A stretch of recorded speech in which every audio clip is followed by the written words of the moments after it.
Bumi tempat kita berpijak usianya sudah miliaran tahun. Sebelum akhirnya ditinggali manusia pertama yakni Adam, bumi menurut ahli tafsir sudah ditinggali oleh beberapa makhluk. Berkenaan dengan penciptaan Adam, mayoritas ulama Islam percaya bahwa Adam dan Hawa telah dicipta dengan lengkap di surga. Mereka kemudiannya dihantar ke bumi usai memakan buah yang terlarang. Keturunan mereka mengisi populasi bumi dan memulai sejarah manusia. Menurut ahli tafsir pada saat bumi berumur 8.000 tahun, keadaannya masih kosong, di sini sudah terdapat banyak biji sawi putih. Kemudian Allah Subhanahu wa Ta'ala menciptakan seekor unggas yang bernama Tabirunasar. Allah berfirman kepadanya, "Hai unggas Tabirunasar, makanlah olehmu biji sawi itu. Apabila habis biji sawi itu, engkau akan kumatikan." Sang unggas pun memakan biji-bijian itu. Namun, cara memakannya diatur. Pertama, sehari satu biji yang dimakan. Setelah semakin berkurang, maka kini dimakannya hanya satu biji sebulan. Biji sawi itu semakin berkurang saja. Oleh karena begitu takutnya terhadap kematian, maka sang unggas hanya memakan satu biji dalam setahun. Namun, akhirnya habislah biji-biji sawi itu. Tabirunasar pun akhirnya mati. Setelah kematian tersebut, Allah menciptakan makhluk lain sebagai penghuni bumi, yaitu 70 orang laki-laki. Namun tidak semuanya langsung diciptakan, melainkan satu persatu Allah menciptakannya. Apabila seorang meninggal, maka langsung diciptakan yang lain. Masing-masing dari mereka berumur 70.000 tahun. Konon, setahun pada masa itu sama dengan 1000 tahun pada masa sekarang. Tatkala telah mati 70 lelaki itu, kemudian Allah ciptakan jin. Allah berfirman, Dia menciptakan jin dari nyala api. Quran, Surat 55:1.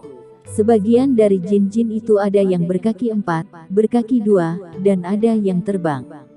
Kemudian Allah mengutus salah satu seorang di antara mereka yang bernama Yusuf untuk memberikan pengajaran ilmu dan syariat agama. Namun, jin-jin itu banyak yang mendustakan ajaran-ajaran tersebut yang menyebabkan Allah mematikan semuanya. Penghuni bumi berikutnya adalah suatu makhluk yang berpasangan.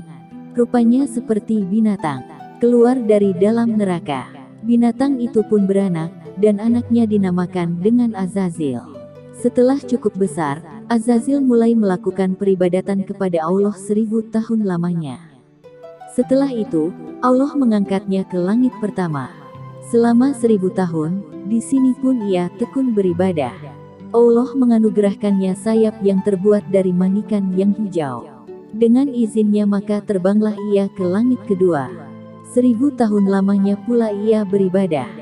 Demikianlah, pada tiap-tiap lapisan langit ia beribadah selama 1000 tahun lamanya, hingga ke lapisan langit ketujuh. Sementara itu, di bumi saat itu sudah ada penghuni lainnya, yaitu dari bangsa jin yang bernama Jana, 70.000 tahun lamanya hingga lahir anak cucunya. Kata ahli tafsir yang lain, 18.000 tahun mendiami bumi yang kemudian menjadi sombong dan kufur. Allah SWT pun mematikan Jana. Sebagai gantinya adalah yang bernama Banunal Jana. Ia mendiami bumi selama 18.000 tahun lamanya. Ia juga dimatikan oleh Allah. Sementara itu, di atas langit sana, Azazil bersama para malaikat masih khusyuk beribadah.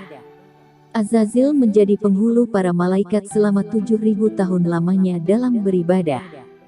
Hingga pada satu waktu, Azazil mengajukan suatu permohonan kepada Allah, katanya, "Ya Tuhanku, 7.000 tahun hamba-Mu ini berbuat kebaikan padamu dalam 7 lapis langit ini. Jikalau dianugerahkan oleh-Mu, hamba-Mu mohon hendak turun ke bawah ke langit ke-6, berbuat kebaikan kepadamu. Pergilah engkau."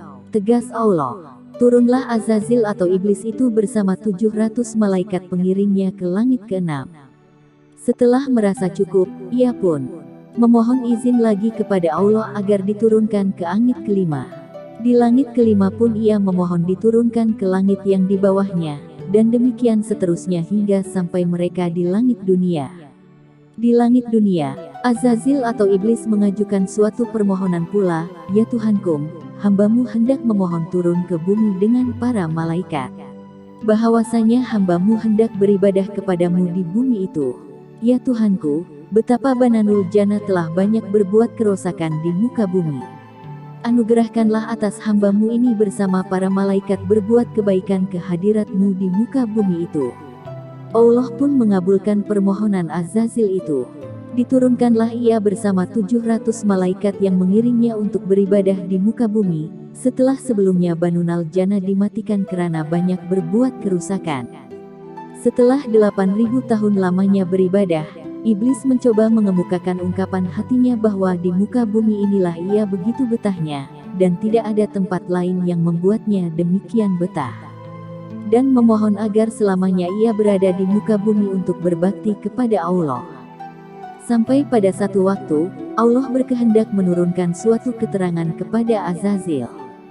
Firman-Nya, ingatlah ketika Tuhanmu berfirman kepada para malaikat, sesungguhnya aku hendak menjadikan khalifah di muka bumi.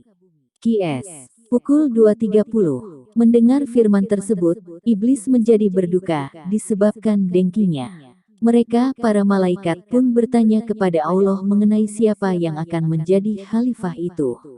Adam namanya, jawab Allah. Mereka berkata, mengapa engkau hendak menjadikan khalifah di bumi itu orang yang akan membuat kerusakan padanya dan menumpahkan darah, padahal kami senantiasa bertasbih dengan memuji engkau dan mensucikan engkau. Allah berfirman, sesungguhnya aku mengetahui apa yang engkau tidak ketahui. Qs. Pukul 2.30. Sumber, www.enterberita.com